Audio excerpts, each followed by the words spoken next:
One of my favorite things about mathematics is that it is incredibly creative. When people think of math, they often imagine a rigid system where every rule has already been decided. But that's not actually how mathematics begins. Mathematicians invented notation.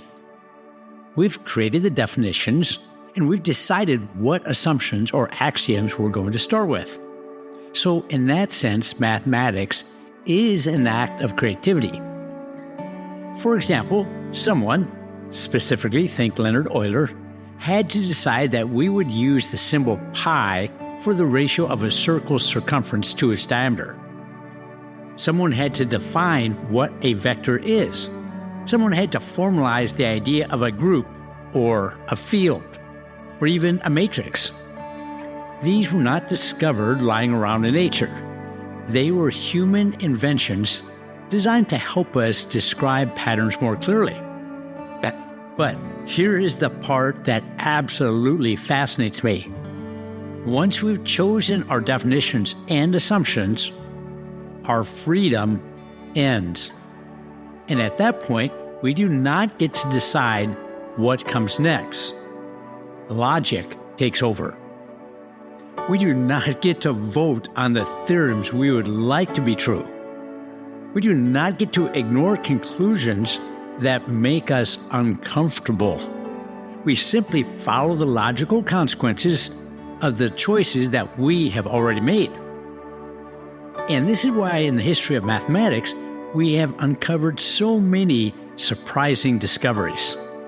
We've talked about them: irrational numbers, non-Euclidean geometry, and different sizes of infinity all challenge our intuition.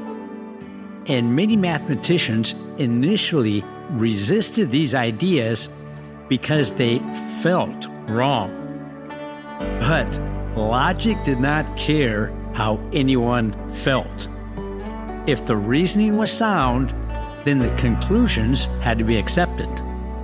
And I think that is one of the most humbling lessons that math teaches us. Our intuition is valuable. It often points us towards interesting questions, but intuition is not our final authority. Truth is. So as we work through problems in our work, and as you work through your problems, you will probably have moments where you're convinced an answer must be right, and then only to discover you have a mistake in your reasoning. I know I've certainly had many of those moments. They are frustrating, but they're also one of the ways mathematics shapes us. It teaches us to ask a different question. It's not what do I want to be true, but given these assumptions, what must be true? And that's a very different way of thinking. And it is the foundation for this week's theme on humility.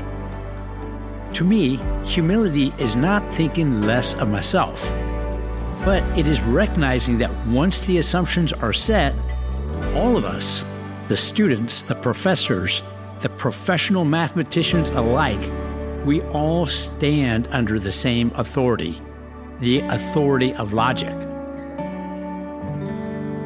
Wonderful. Well, tomorrow, we're going to look at one of the biggest reasons that humility is necessary in mathematics. Our intuition is often wrong, and that is perfectly okay.